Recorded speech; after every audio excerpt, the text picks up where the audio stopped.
in order to help you assisting and ascending to the next level of your highest consciousness. And as I offer this transmission of words, which may be thought-provoking, may open up doors of insight, may create ahas, are decorating a flow of energy that just by being in the room and feeling, you're receiving a healing transmission that comes through the vibration of my words, that does all the healing, awakening, and clearing and integrating for you to assist you in the evolution of your journey. Whether that means taking a healing crisis and bringing it into remission, whether that means helping to expand your consciousness, unwind the overstimulated nervous system, help the ego into its final stages of integration, assisting and activating dormant intuitive abilities, or perhaps helping you feel good in your body, or allowing you to exist on a planet where you don't have to walk around apologizing for existing. And anything in between. It's the energy that I provide and the intuitive insights that I offer that is here to serve you so that you don't have to work so hard and trying to do this all yourself.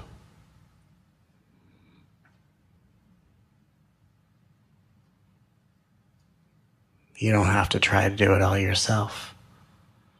Because then what happens when you do is you wind up just competing with the universe that's just trying to serve you. And all of us live in our own parallel worlds, although it seems like we're all in the same world. So each one of us has our own universe that's here just to serve us. So by you letting the universe serve you, it's not like you're taking it away from someone else. It's not like the universe isn't talking to you because someone else is hogging their time.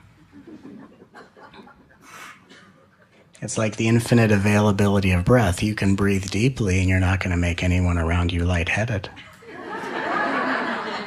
I can't breathe. I think the person next to me is hogging it all. Jeez. So the most important thing is when you come into a spiritual journey is that not only may you have this gung-ho energy of, I'm going to really do this, but that you really come into harmony with the universe so that you don't inadvertently compete with the universe that's trying to serve you. That's a lot of times why the universe tends to be very quiet, because it's trying to serve you. And oftentimes what we're trying to do is compete with that.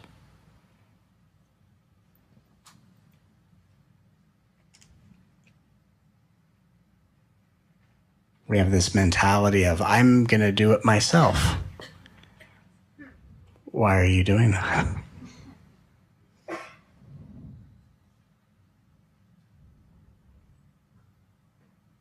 If God is an ensemble performance, what are the odds that you're going to get this right by doing it all yourself? Trying to do it all yourself is the setup, not the way.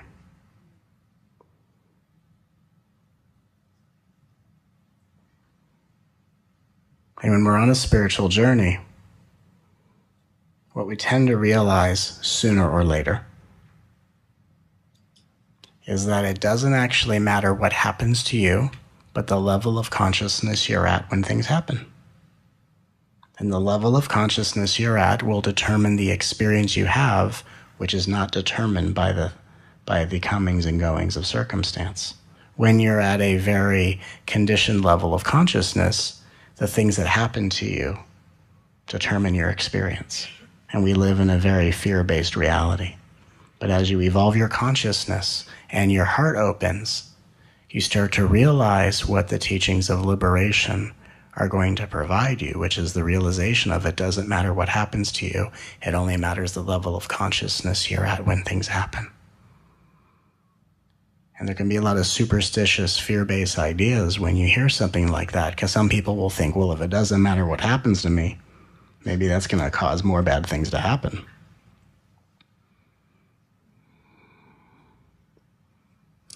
Unofficial rule number 1 of the new spiritual paradigm. You can't cause bad things to happen. The reason being, everyone defines bad and good differently. But the unifying factor is that everything's here to help you grow and evolve and expand. And so how your ego interprets it as convenient, inconvenient, good, bad, or otherwise is subjective, isn't it? So you can't cause bad things to happen, because bad is only what happens when you say it's bad. It's all a matter of perspective, isn't it? And so if I assist you in expanding your consciousness to such a degree, the outcomes, the comings and goings of life aren't going to affect you, because you're not affected by the things that occur. You're affected by the view you have of it. In fact, when you are feeling terrible, fearful, frenetic, compulsive, sad, withdrawn, shut down, angry, apathetic, depressed, manic, any of these states, they're actually just symptoms that remind you, I'm not feeling this way because of what has happened in my past or what I think is happening right now. I'm feeling this way because it's telling me that I'm not quite rooted in the highest level of consciousness to see all the gifts that are being provided. So I'm in fact having the most limited experience of the most miraculous journey in reality. And so the difference between my self-worth lives and dies by the outcomes and circumstances I face, to the expanded view of everything as the perfection of universal harmony and action, and everything is helping me grow into my highest level of consciousness. The difference between those two extremes, let's call that a shift of perspective, right? A big-ass shift of perspective. And so today what I want to offer you is a simple way for that shift of perception to always occur. I want to give you something that you can take with you into any moment of your life. And if you just remember the words I'm going to share with you, and I'll go into detail to elaborate, it is literally like a magic key that always creates this shift of perspective, where you go from lost in the plight of victimhood to stepping into the horizon of your highest spiritual destiny. And it all happens as a shift of perspective.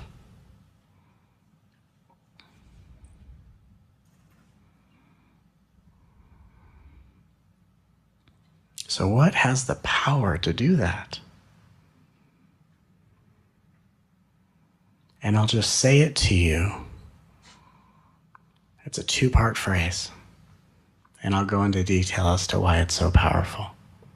As you've come to know, in the way that I offer, the most powerful things are always the most loving. So whether you are in a moment where you're thinking, my limiting experience is because of how people are being, how I'm being with them, because of what happened in my past, what's happening in my present, right? All these different ways we blame as a way of maintaining victimhood.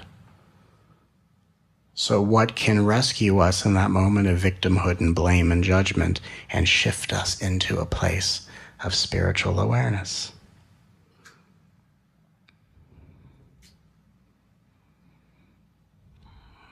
I call this the golden words of compassion, like a soothing breeze of peace that you can bring to life at any moment by just remembering these two phrases.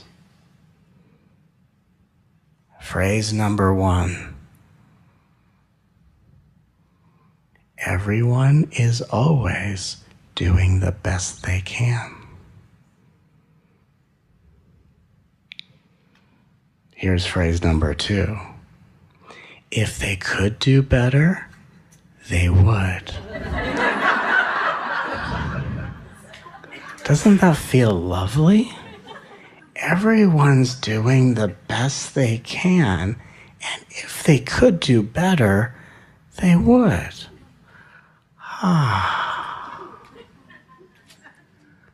But here's what's funny about that statement. Beautiful words. And in the midst of any kind of disagreement you're having with life, which, by the way, you will learn on your spiritual journey, life's probably the last thing you should be arguing with.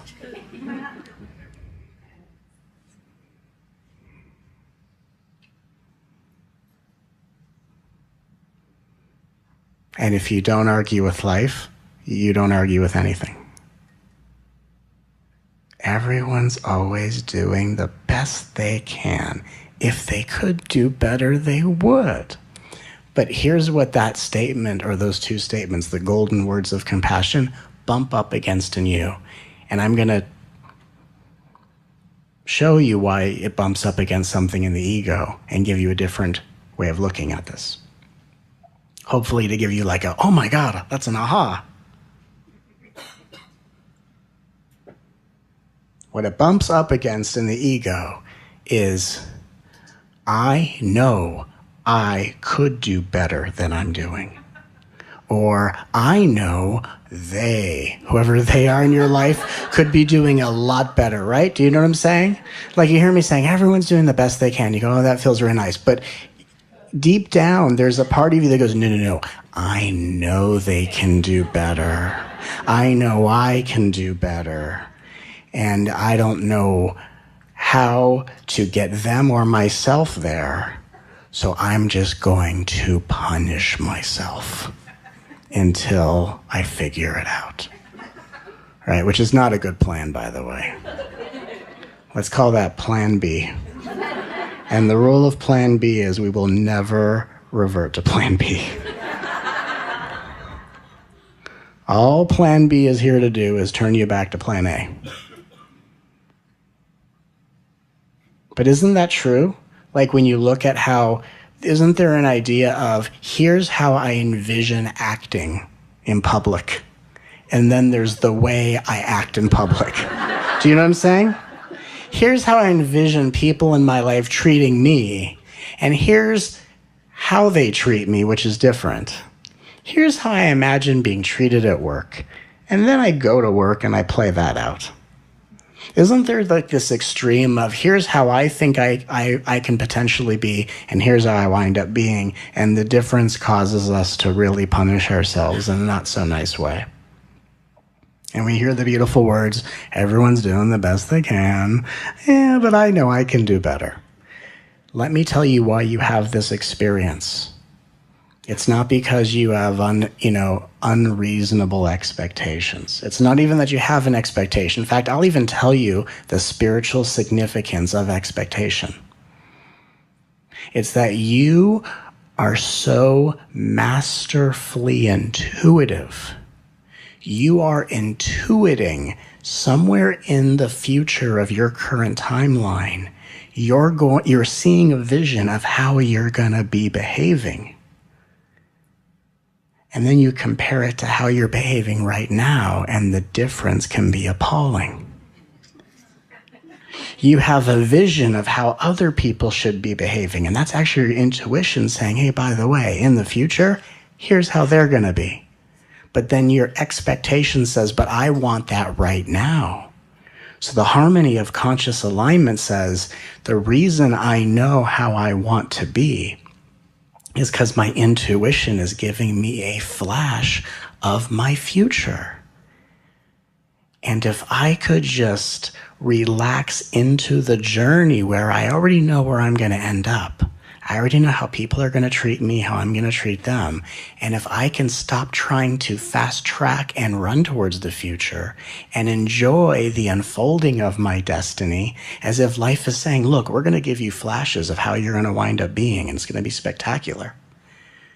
But you've been given a journey where you have a flash of how it's going to be so that you can enjoy and savor every breath and every interaction that helps you to fulfill that. Does that make sense? So here's the amazing thing about spiritual development. You will wind up fulfilling the fate of your destiny. You will act the way you want to act. You will feel the way you want to feel. Others will treat you the way you want. All of that's a guarantee. The illusion is that you believe it's your force, will, and effort that's going to make it so. So yes, you're going to be everything you envision and more, but no, it's not going to be because of you.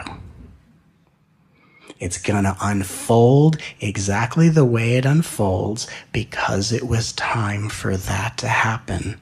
And if you want to work with all of your effort so that as it unfolds at the perfect time it was always meant to unfold, so you can say, see, it's because of me.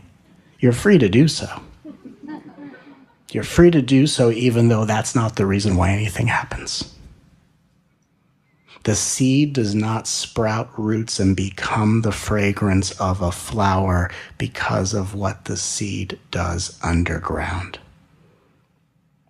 The seed transitions into a blossoming flower because it was simply time.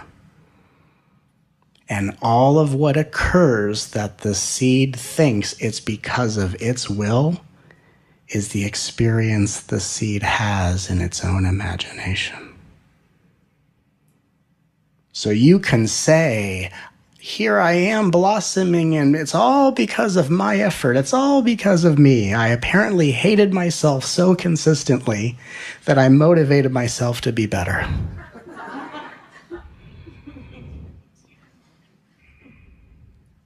Or you can say, no matter how hard I work to beg, borrow, and steal my way into a higher vibration,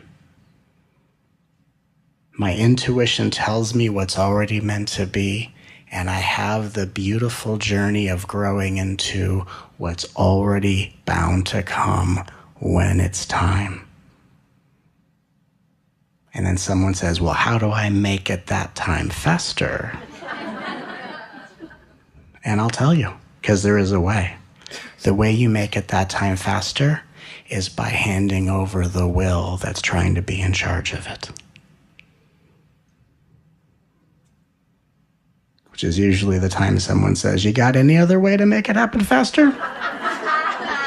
Any way you can make it happen faster and I can stay in charge of the things that I'm not in control of? Any way we can do that? No, I'm afraid not.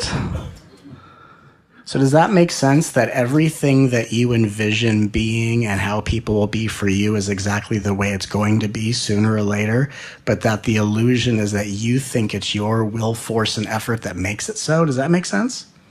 Yeah, that makes sense to me too. Glad we can all agree on this. In our little town hall meeting, we can have an agreement. Now, that does not mean you don't have choices. It doesn't mean you're not participating in your spiritual journey. It just means that what's more important than what you do on your spiritual journey is how you feel in your body when things are done. That's called alignment. So every day of your life, whether you're working on yourself spiritually, you're going to work, you're a parent, you're a student, you're in a loving relationship, it's not about the things you check off your list, but how do I feel in my body when I do those things? Because how I feel in my body is actually helping myself spend extended periods of time in higher vibrations. And when I spend extended periods of time in higher vibrations, I tend to have great experiences of life no matter the conditions or outcomes that appear. And by the way, just to kind of resolve some more spiritual superstitious stuff from the old paradigm, people think, oh, well, if how I feel in my body determines the level of consciousness I advance into on a positive trajectory, that means if I feel negative in my body, I'm going to attract more of the same. And do you know what? That's actually not true. Do you want to know why? Because that teaching would be true if positive and negative energy had the same amount of power. But negative energy is not nearly as powerful as positive energy. So you could spend all day being in victimhood and blaming and being negative, and if that's honestly just your true experience, you're better off just being honest with yourself. Someone says, "Hey, how's your day?" "Crappy." And if you say it like in that melodic tone, it's more fun, you know? "Crappy." Just be honest. Because being negative all day doesn't put you into a lower vibrational frequency. It just keeps you at your current level of consciousness. And then when you start feeling more expansive and peaceful in your body, you start spending times at higher frequencies, and then your vibration changes. So you can't go backwards, you can only go forwards. And the worst that's going to happen is you're just going to stay exactly where you're at, which just is an indication that you need to spend a little bit more time at your current vibration to see what needs to be seen, to relieve yourself of whatever judgments are existing as you then make your way into the advancement of the next level. Does that make sense? All this superstitious stuff needs to go. Because if you really think of it, a lot of it doesn't make any sense. Positive and negative energy are not of the same power. Someone can be in a negative mood, and the negativity doesn't have the power to travel outside of the field of the person who's being negative. Being positive has the power to leap out of your field and transform the entire planet in one complement.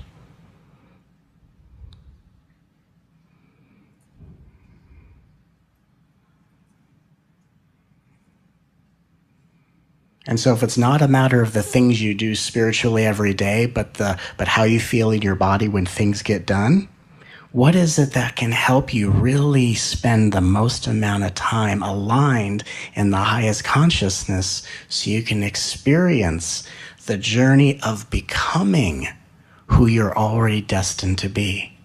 Because since you're already destined, it's not like you sit on your couch and do nothing and it's just going to show up one day. It does involve your participation. It just doesn't involve your exhausting effort. Does that make sense? It involves your participation, not your insane level of intensity.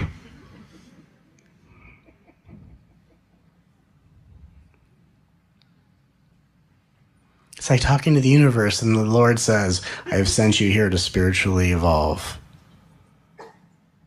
You say, "Okay, God, how can I help? What can I do?" "Participate in your journey." Would it help if I obsessed? Like if I obsessed over the spiritual journey every moment of every day, would that serve your will, God? Would that help your plan if I obsessed about every single thing? Would that be helpful?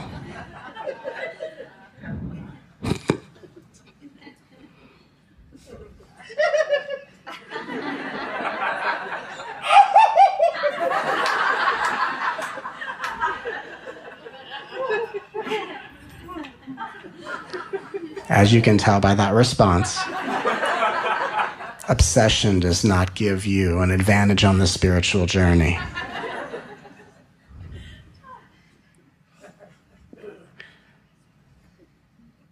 As if the universe comes to you, like God, the voice comes to you, "My child, I have a plan for you. You are going to uplift the entire planet." "Okay, God, what should I do?" "Okay. We want you to divide your time between obsessing over the things you don't have and hating yourself. And then when I, the Lord, give you the things that are missing, I want you to then ignore those new things and obsess over more things you don't have and hate yourself again. That's what I want from you, my child." You say, "Okay, God, I could do that. Real good at that." Wouldn't that be the funniest thing about like manifestation, which there is something to manifestation. I actually talked to you as someone who's very good at manifesting at a very high level, but manifestation is something that you are given the power to experience once you've gone through the journey of handing your will over to the universe. And a lot of people want to learn to manifest before handing their will over. It doesn't work that way.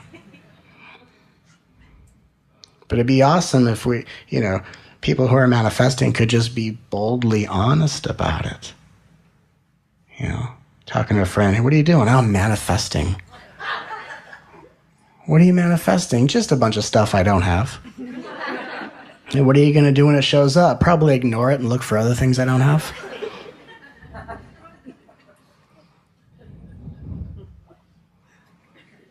I mean, isn't that the truth?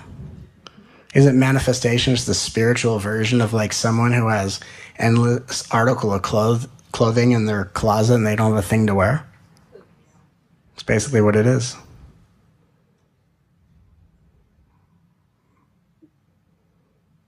So what is it that gives you the opportunity to spend the most amount of time in this higher vibrational energy so that you can become aligned with this higher vibration, just so that you can experience this magnificent trajectory of, I know I'm going to end up being more amazing than I can ever imagine. Here I am at this starting point. How do I start making the move? And that which creates that acceleration is just constantly bringing to your consciousness, everyone is doing the best they can. If they could do better, they would. Even if you said, I've seen them do better. Well, right now, this is the best they have. In every moment, everyone's showing you the best they have given the healing or spiritual journey that they're going through, whether they know about it or not. And the humility is that everyone's best is different given the task. We all are really good at something, and we're not all good at the same things. Have you noticed that? And then when you're around someone who's not, in your estimation, the best at something that you think they should be good at, it brings out that impatience. They should be better at this. Nope, this is the best they have. This is the best they have.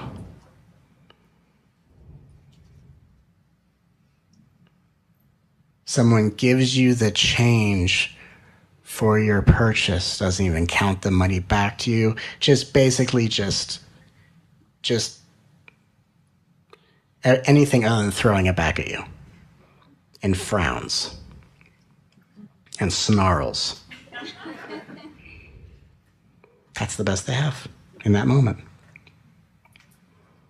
And if you react to what is their best,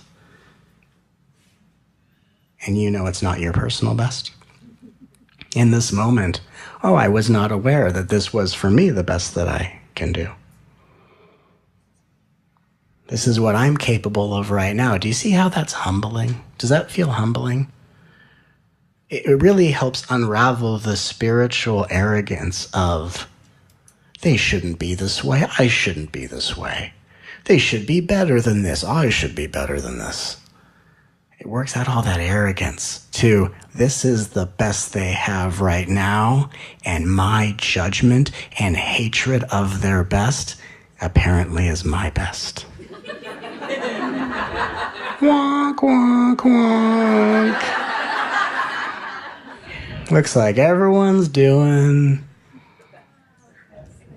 the best they can, and sometimes the best is shitty. It's the way it is.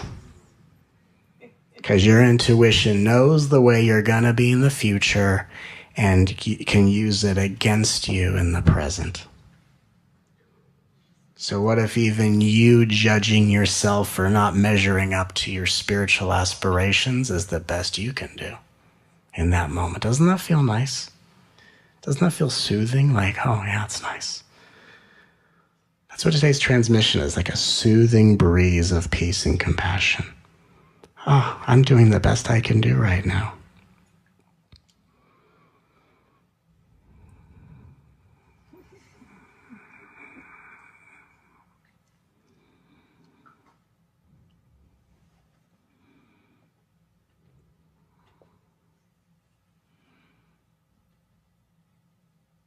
When people are in your presence, it's the best they have given the journey they're in.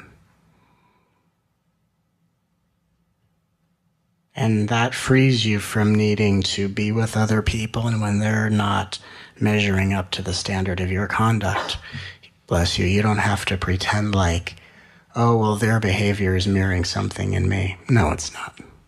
It really isn't.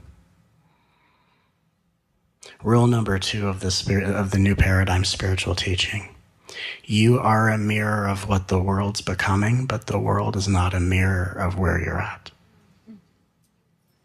Think about that, because the old teaching says the way people behave is mirroring something in me, right? Like someone yells at you. Why am I yelling at myself? You're not. You are the one listening. Outside behavior doesn't mirror something inside of you. That's like a third dimensional teaching. That's like someone teaching you something that's kind of makes sense, and because it gives you some idea, you go with it. Oh yeah, that's the reason. Like we don't, like sometimes in the spiritual journey, we suspend logic and reason and just go along with shit. You know what I mean? You know, the outside world is just acting and treating you the way that you are on the inside. Oh, yeah, okay. Yeah, maybe if I spent more time obsessing, it would go away.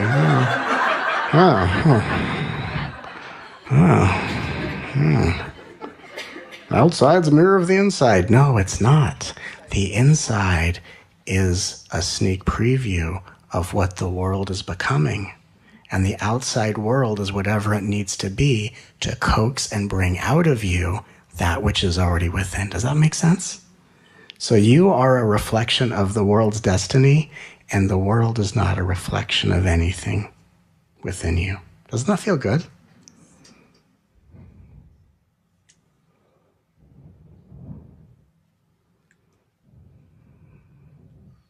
The world is a mirror. I guess it just depends on the way you're looking at the reflection. Are you the one looking in front of the mirror at the reflection, or are you the one doing the reflecting? If the world's a mirror, you're that mirror, not the one looking into it. Makes it different. And then you can really settle into everyone's doing the best they can. If they could do better, they would. I'm doing the best I can. And once you settle into that level of humility and compassion, that's when you start to access a level of consciousness, and I speak to you from this place, where you can embody your highest qualities all the time. And for some people, they either look at that, whether in my videos or they meet me in person, and they either like, ooh, I want that, or I resent you because I don't know how to be like that. Or that must be fake because there's no way anyone's like that. Hilarious, right? If I'm not like the way you are, what's the catch? No catch.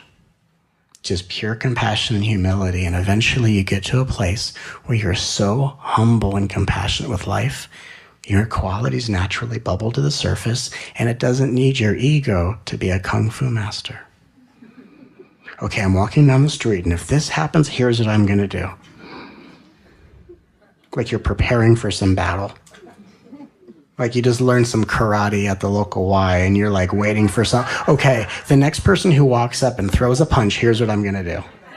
You ever talk to people who just take karate and they like want to practice with you? Okay, pretend you're attacking me. What? I had this friend, it was funny, many years ago, they had just started taking karate and they were really hopped up on the karate sauce, right? Hopped up on the karate sauce. And they're like, no, Matt, this is really cool. Okay, cool. This was the hilarious conversation. And they said, okay, pretend you're attacking me. See, because they're like ready for karate. I'm someone who's ready to make people laugh. So you can see. I said, okay, pretend you're going to attack me. And I said, okay, but if I'm going to pretend like I'm going to attack you, then I'm just going to keep doing what I'm doing, because pretending is not real. So I just stood in front of them. They said, no, pretend like you're attacking me. I said, if I just stand here, I am pretending. I'm pretending in my mind that I'm attacking you, and nothing's happening. You want me to pretend I'm going to attack you? You want to do your real karate on me? I do not agree to this. No. I don't want to see your karate moves, sir. People are very excited to share them, too. No, like pretend you're attacking me from this angle, and then when you throw the punch, just hold it. Like as if that's going to happen in real life.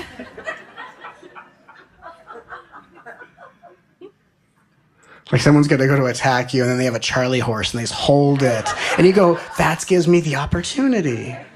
And the spiritual journey, it's the same way. We learn some cool whatever, and we want to practice it. If you want to go around and practice anything, any kind of spiritual kung fu, everyone's doing the best they can. If they could do better, they would. That's the kung fu we practice. Or I love you. Or may you be blessed. Or thank you for helping me. Or all is well. These are our kung fu moves.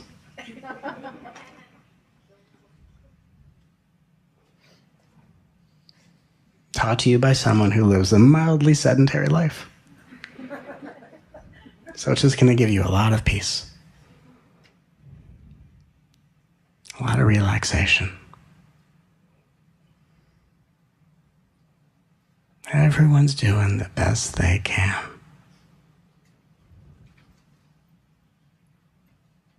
And a lot of you are laughing and smiling because when you admit this is my best, do you know what happens?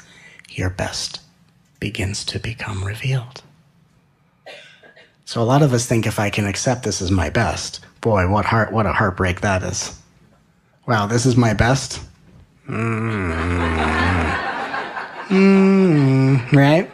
It's that feeling of wanting to unlike yourself on Facebook, right? This is my best. Lame. But if you accept with humility that this is your best actually starts to be revealed to bring forth the exact character and qualities that match how your intuition shows you you're going to be. So you're going to be your best, and you're going to bring forth the best right now if you could accept that this is your best. The reason you don't act out your best is because you haven't announced this is your best. First, if you announce this is your best, then your best can shine through. Does that make sense? You must first declare this is the best I got, and in the first couple breaths, it's going to be a little depressing. Right, you put on your best outfit, you look in the mirror, this is what I got right now. This is what I got. Instead of like trying to puff yourself up with the confidence of like, yeah, look at you. You look in the mirror and you're like, I don't know. I don't know. I'm wearing clothes. I don't know. It's the best I got right now.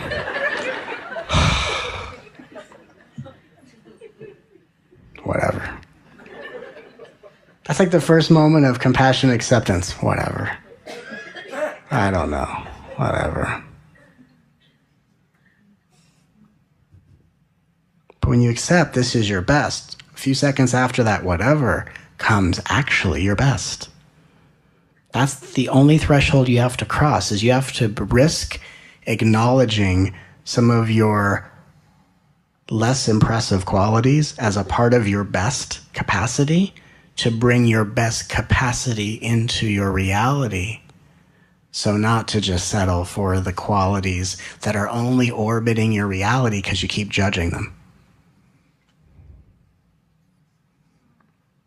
So again, we don't need to obsess in the spiritual journey.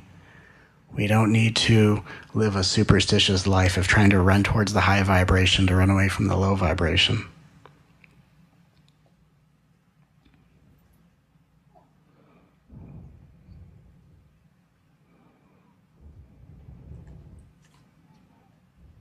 Instead, we don't run towards the promised land. We don't run towards the finish line.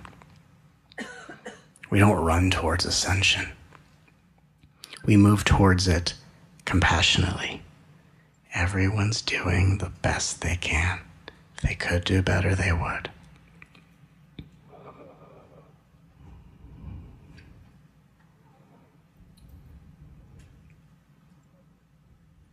like you've asked the universe, hey, how do I get to my destiny? How do I ascend faster?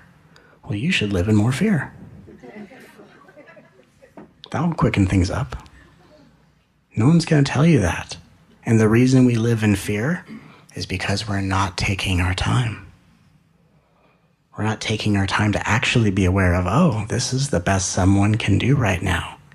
If I were in their shoes, I might do a better job because I'm good at certain things and they're good at certain things. And what I'm good at may not be what they're good at. Now that in itself is humbling. We're all great at things, but we're all not great at the same things. And so what you can do in a position may not be what someone else can do. And that's very humbling. In my own life, there are things I do extremely masterfully well.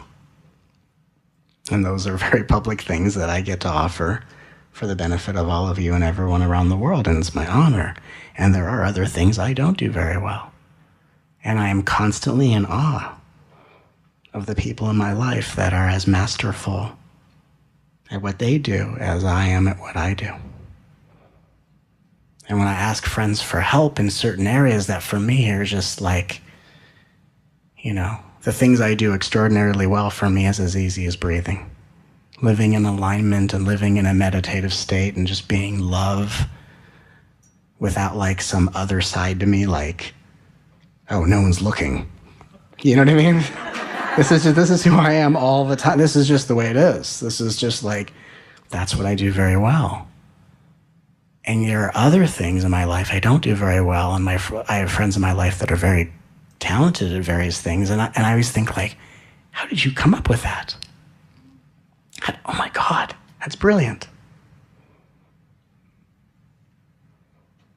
Like, and to other people, they might be the simplest thing. To me, elude my consciousness. And to them, the things that are mind-boggling are the things that are so effortless for me to do. So isn't that itself compassion? We're all masters at certain things, but we're not all masters at the same thing. And then we can be grateful that we're all in each other's lives so we can all masterfully help one another.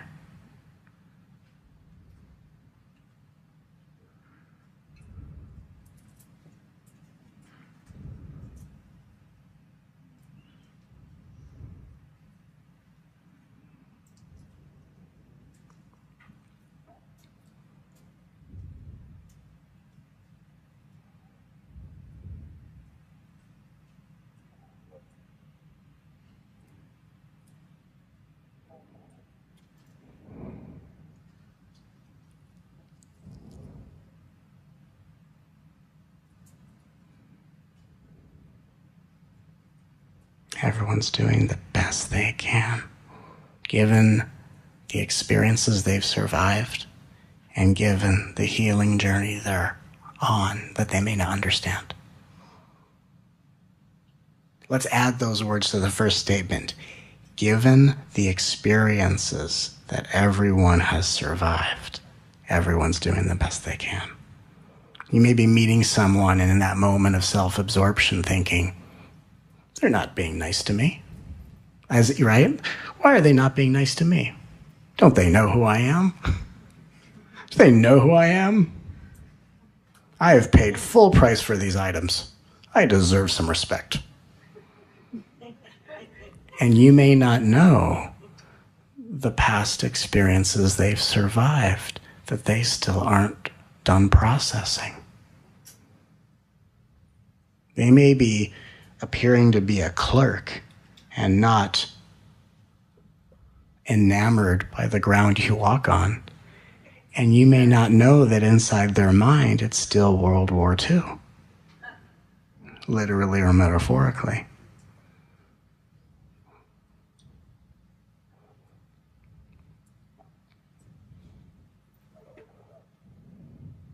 It's very common that we're all angels waking up out of various stages of emotional PTSD.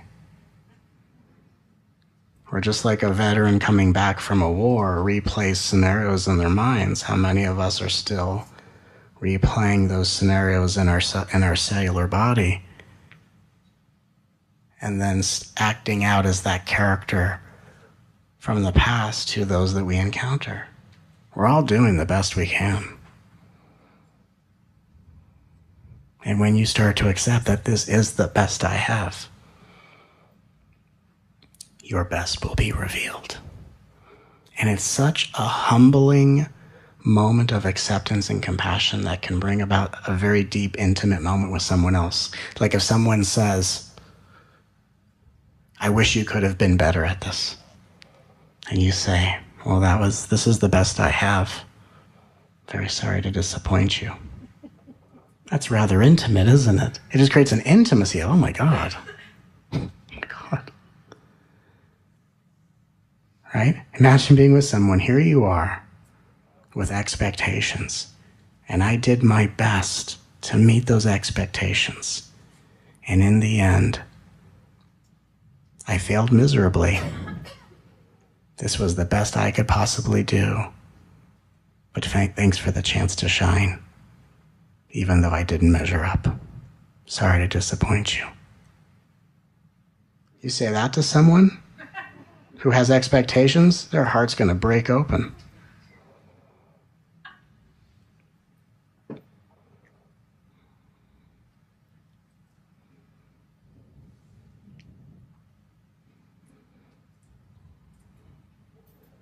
I said that to someone. I said, I'm really sorry to disappoint you. This is just the best I have. Apparently it's not good enough.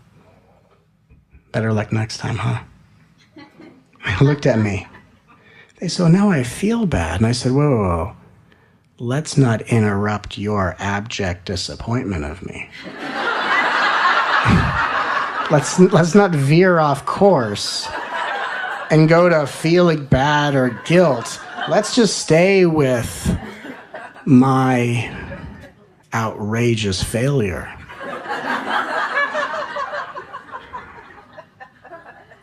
And they just looked at me and I said, really? I failed you. I failed you. And I'm so sorry.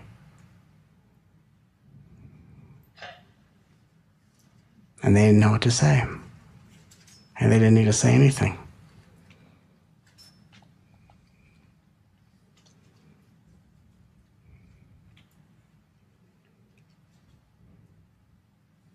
Because, of course, as it turns out, my failure was just their judgment, their expectation.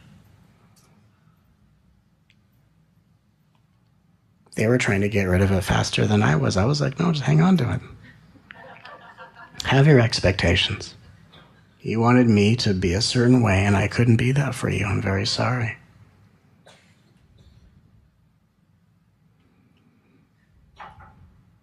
The best way to free people of their expectations is not need them to get rid of them. Because when you're honest with someone, they'll try to wiggle out of it faster. They said to me, no, I don't think I think my expectations are outrageous. No, I don't think so. I don't think so. I think I just failed you. Keep your expectations. Maybe someone else would be more successful.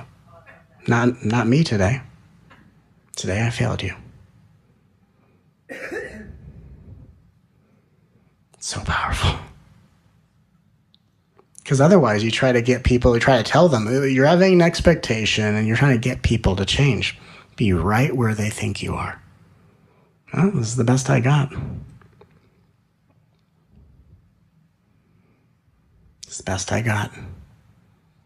Here I was with all my best intentions here to help you, and it didn't amount to what you needed. I was here to help and I made things worse. Sorry. Sorry. And when you step into the energy like this, honestly, you're no longer bound by anyone's expectation, and you will no longer have an expectation of yourself. Because every which way you know you're going to be in the future, you will. Once how you are right now is accepted to be a part of your best. How you are in the starting of your journey is equally a part of your mastery and where you wind up at the end of your journey, right? The beginning and the end are part of the same journey. So why should we say, when I get to the end, then I'm a master? Why shouldn't I say that in the beginning too? Don't you need a beginning in order to get to an end? So if you accept that the beginning is a part of the end, then you start to accelerate the consciousness of your journey to where you're no longer stuck in the beginning of the end, but you move into the end of the beginning. Everyone's just doing the best they can. I'm doing the best I can, whether I think I am or not. And even when there's that voice of, no, I can do better. Oh, beautiful intuition. I'll get there sooner or later, won't I? Oh, beautiful intuition that thinks that all of my cash and prizes are because of my exhausting amount of effort.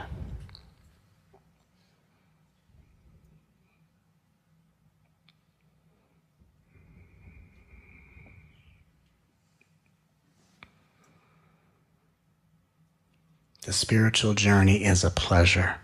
It's a joy. It's a joy to have the enthusiasm that says there's various ways I can look at this moment to determine which one is the most healthy and helpful way for me to perceive the world I live in and to grow as an individual in this reality. To have the awareness that there's more than one way to see life is a luxury. But how many of us are luxuriating in the gift of having the ability and awareness to spiritually explore and are instead trying to grip the wheel of our destiny with white knuckles and going about this with the best of intentions, but in a rather compulsive and insane way?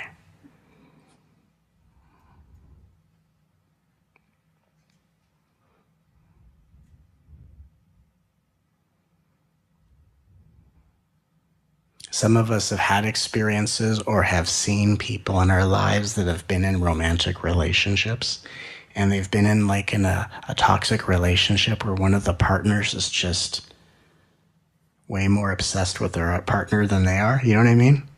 Whether you've had the experience of oh my God, I'm in a relationship with someone who thinks about me a lot more often than I think about them. Or you've seen friends where they get in a relationship and it seems good and then it's oh, this is unhealthy. One person is just a little too more intense than the other person. Or we've seen movies about this. But let's think about your spiritual journey as a relationship that you're in. If your spiritual journey is a relationship, are you treating it like that? Are you treating it like an obsessive mate would treat their spouse? See what I'm saying?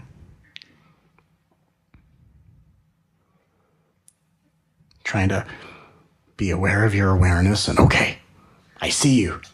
Don't move. I'm gonna watch you all the time so I can manifest my high. Nope, don't go away. I have my eye on you. You don't go anywhere. And when I go over here, you go with me, right? So many of us could treat our spiritual journey instead of a luxury, thank you for the opportunity to spiritually grow and evolve and to consider various levels of consciousness and to explore my highest potential. Some of us are kind of in our own inner abusive relationship with our own consciousness. Right? Some of us are kind of in these obsessive relationships with our highest vibration. Oh my God, I feel really good. You don't go anywhere. You just stay put. I feel good finally. Hey, what are you looking at? Keep looking at me. That's right.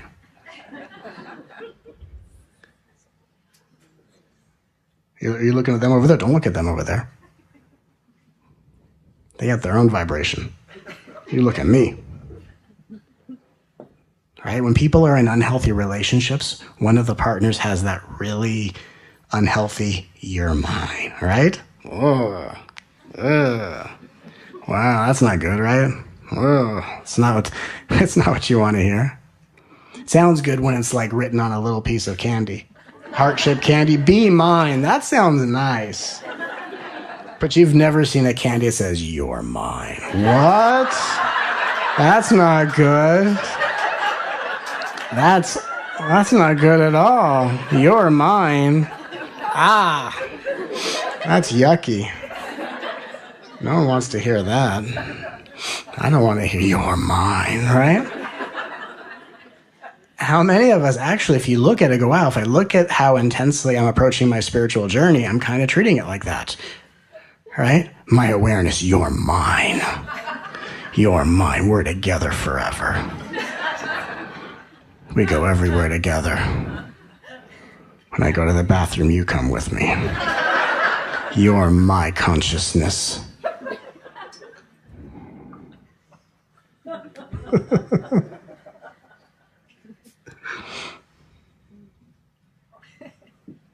So to resolve and rectify the need to unknowingly be in the most obsessive relationship with the luxury of our own spiritual journey, we engage, we participate, but we kind of ease off the sauce. You know what I mean?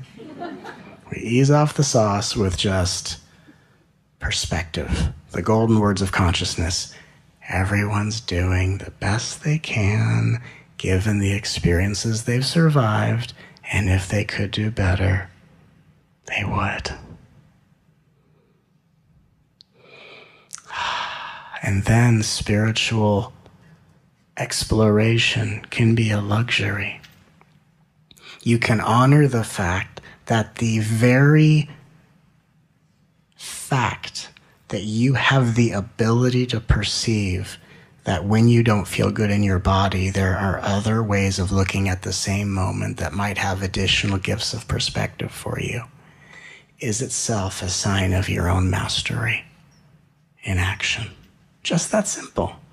But for so many of us, that's not enough, is it? Oh yeah, who cares? Yeah, there's more way to look at it. Who cares? All we want to look at is what we don't do right. That's part of the insanity. When the ego finds spirituality as its new feeding frenzy, it creates what I call a spiritual want monster. Where you're on a spiritual path, you know a bunch of stuff, and you just walk around with endless lists of things you want. I want to be happy. I want to be abundant. I want to be nicer to my family, my friends. I want them to be nicer to me. And it's just want. And then you learn other spiritual things. Oh, and now I want to be free of my desires, which is still more of that damn want monster. Because wanting to be free of your desires is but another want. The wants aren't the problem. It's the obsessive energy within it. When we're on a spiritual path, and instead of the luxury of spiritual growth, it's become a free-for-all. Instead of window shopping and checking out the things that are available in the fall collection, it's, hey, look, the clerk isn't there. Let's loot the place. Take what you can, stuff it in your pockets, and if it doesn't fit you, we'll just sell it on the black market. So these golden words of compassion wake you up out of what's called the spiritual ego, but what I call the spiritual want monster, which is, again, the only thing that resolves that want. Again, even if you think, I don't want to want, that doesn't matter. Because even when you're wanting at the moment, that's the best you got. Everyone's just doing the best they can. Oh, here I am, not even looking at all the things I can be grateful for, just all the things I want and don't have. Well, it's the best I got right now. Yay, humility. Yay, compassion. And there's an inner relaxation that happens when you're just that honest and compassionate with yourself. And when you go through the part of the spiritual journey where it's about you first handing over your will to the divine so the divine can hand it back to you with the maturity that you can handle. You will be given the will of the universe, but once you're in a state of surrendered maturity to handle it properly. The keys to the kingdom can't be given to a spiritual want monster. Because if you give the keys to the kingdom to a spiritual want monster, the want monster then imagines something other than the keys to the kingdom is what they need in order to be happy. So you give the keys to the kingdom to a spiritual want monster, they do nothing with them. Because the nature of wanting is not receiving. The nature of wanting is just, oh good, I got what I wanted, now I want something different. Crazy. So how do we practice receiving instead of wanting? Everyone's doing the best they can. What I'm really good at is not what other people are good at. And the most humbling moment of compassion is when you're with someone or in the presence of someone and you are way better at something than they are. And you can just rest in, this is the best they have.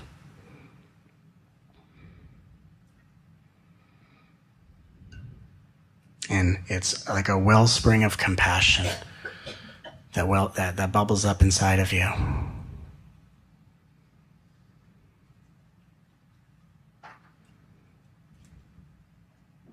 Even the perspective of looking to someone maybe not on their best day and just accepting, I'm sure that there are things in their life that they do extraordinarily well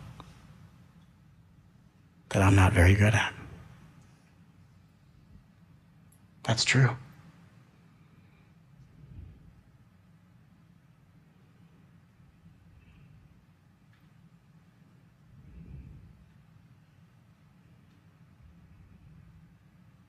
And that's what this journey is about. Not running towards the object of a future, not running towards the object of a goal, but letting your life bring to the forefront your softest, most gentle compassion for yourself and others.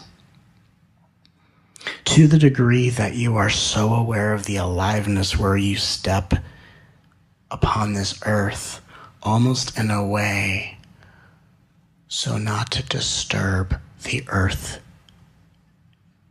you move across. Speak just a little bit more softly, even though this is my natural voice. I didn't used to talk like this, by the way. But after all these different experiences and awakenings, all of a sudden, things change.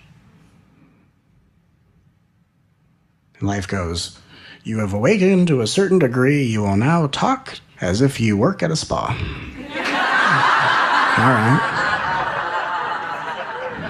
All right.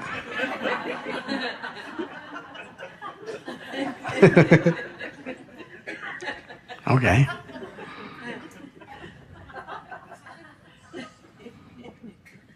My eyes don't open all the way all of a sudden, they squint a lot, you know?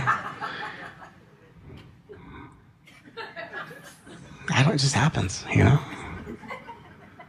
But what it is that there's such compassion that opens inside of you.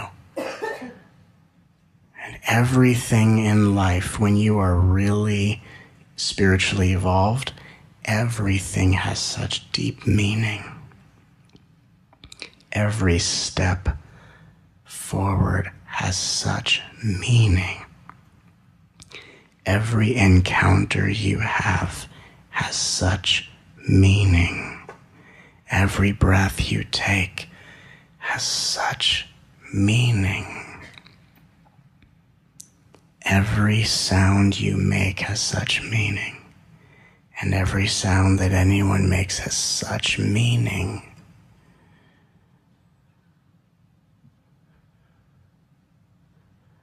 And what awakens that meaning that will literally bring you to tears when you begin to see the beauty and meaning of life in each breath and moment. As everyone's doing the best they can. And in a world where no one thinks they're enough, what are the odds that they wind up living each moment out, not bringing through enough?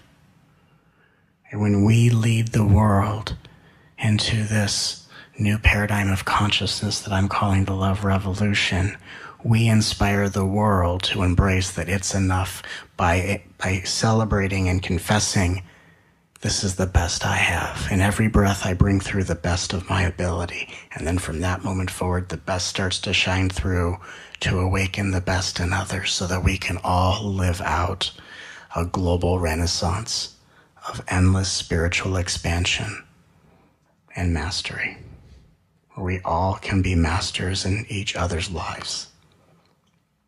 I'm a master at what I do, and you're a master at what you do, and we can all take turns starring on stage.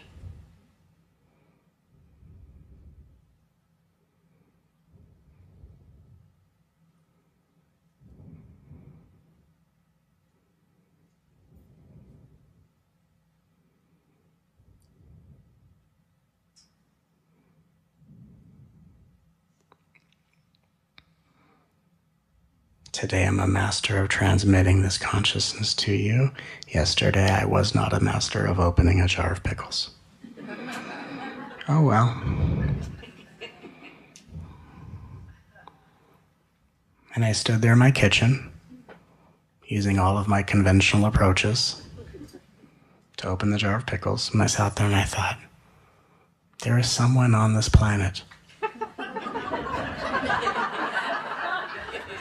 whether my next door neighbor or someone in a far off land, where for them, opening a jar of pickles is never an epidemic. They would never stare at the jar and say, please, please open, please. I may do that, but for them, the pickle jar master, no. That's it.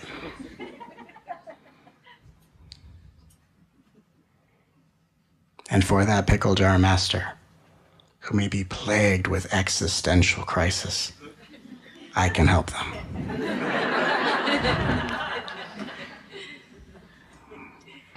We're all masters together, and we all take turns being masterful together. In the beginning, it seems like this ho-hum. Everyone's doing the best they can. We all kind of suck. And it ends up being everyone's doing the best they can, and we're all masters, but not of the same thing. And isn't that the outrageous calamity of the spiritual journey? Why most people are so spiritually driven, but not all that nice all the time, right? Is because maybe the problem is, even though we're all here to grow spiritually and manifest the divine in our own unique way, what if part of the calamity is by following these old outdated teachings? The mistake is we're all trying to be the best at the same thing. We're all trying to be the best at what no one has ever perfected. Maybe we can just instead make it our spiritual journey to say, let's just embrace what we're all already good at and make that our spiritual journey. That's how you transform the plight of aspiration into the joy of gratitude. What am I already good at?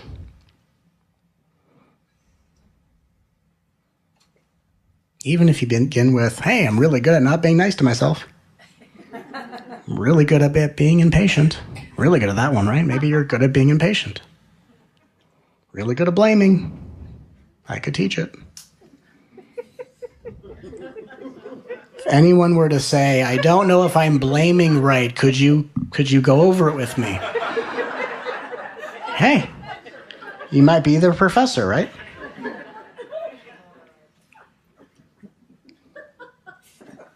Maybe you're really good at doubting yourself and the universe.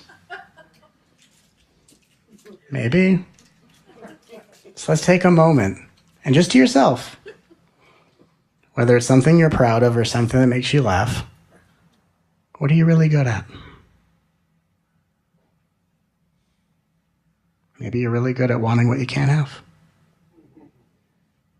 Maybe you're really good at desiring what you don't have.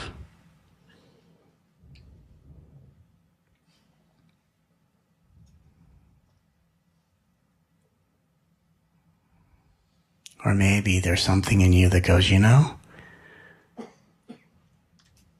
what if right now I'm not afraid to admit I'm a really amazing person? I'm really amazing. And I think right now is the moment I need to accept that I'm amazing, so that from this moment forward, those amazing qualities can actually shine through for the benefit of others. You can't be amazing for the world until you accept that you're amazing.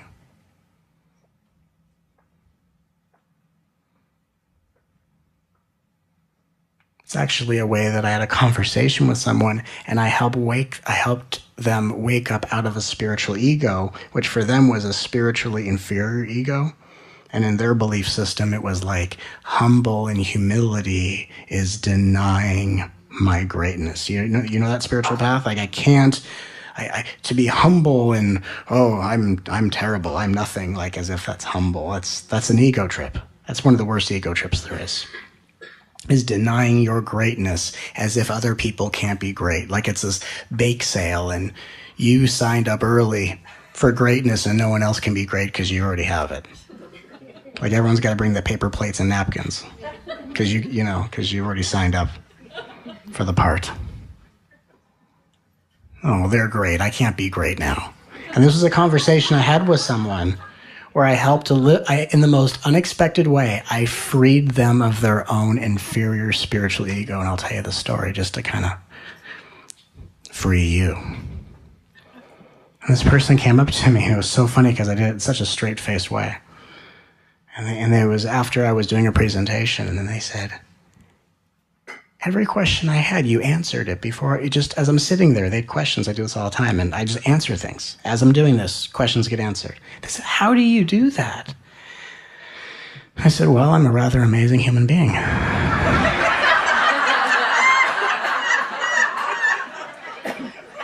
And they looked at me and said, what? I said, well, I'm a rather amazing human being, and this is the effect of that incredible set of qualities that I possess.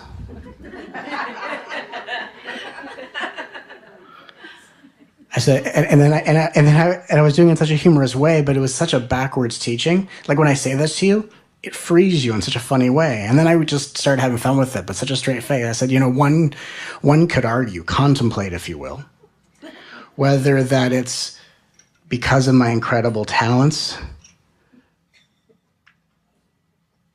or my radiant beauty that makes me able to do that. Definitely one of the two. And they just looked at me.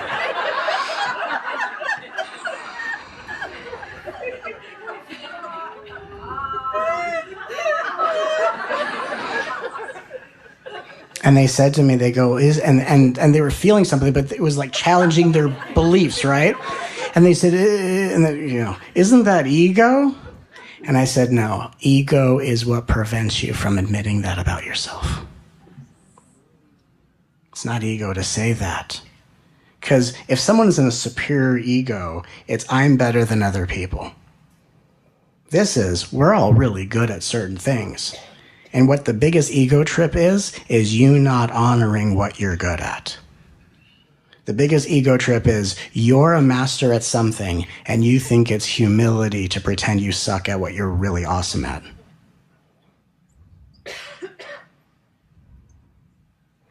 You do something and someone says, thank you for your help. You're welcome. It's an honor to be skillful for you. Ego would never be caught dead saying that. Someone would say, wow, thank you for helping me. The ego would be like, oh yeah, I kind of suck. That's nonsense. So it's okay to be amazing at what you do, because once you admit you're amazing, then you can be amazing. And when you're amazing, all you're going to do is be of service to other people. I am amazing for you. Each and every one of you, here's how I want you to think about it. This is what I said to the person.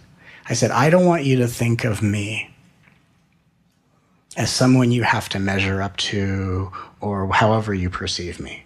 And for all of you here, I want you to think of this in a very different context. I want each and every one of you to think of yourself as either the queen or the king of your reality. And I literally have to be as incredible as I am because the king and the queen only request the most incredible beings to serve them. I serve you, king or queen. I am the universe serving you. And you are the absolute best at what you do for the other kings and queens which whom you are going to serve. And they are serving you in your kingdom. That's powerful.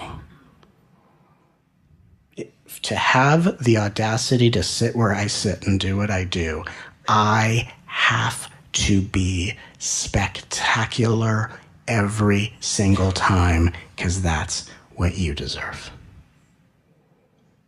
And there's things that you all do that you will rise to the occasion and be absolutely exquisite because that's what those in your life deserve.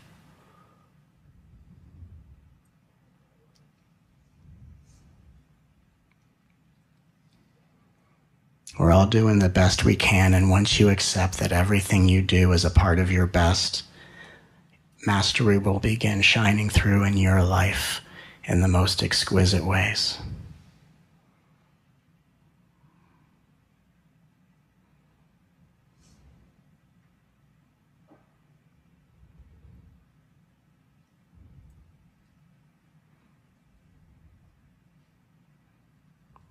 Even for just one moment, be the king or the queen of your reality. And realize that every character in your reality is just the best who is here to serve you. And by you being grateful for their service to you, you are serving them. But what tends to be the plight of our united kingdom is we are all kings and queens being served by the masters within everyone, but we are kings and queens that don't know how to be served.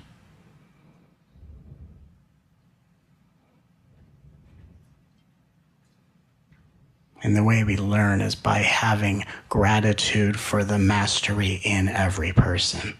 Thank you for helping me. Thank you for helping me. Thank you for being a part of my reality. One day may I serve you equally as well. And we can all be kings and queens and masters together in our united kingdom of heart-centered consciousness. We all can shine together.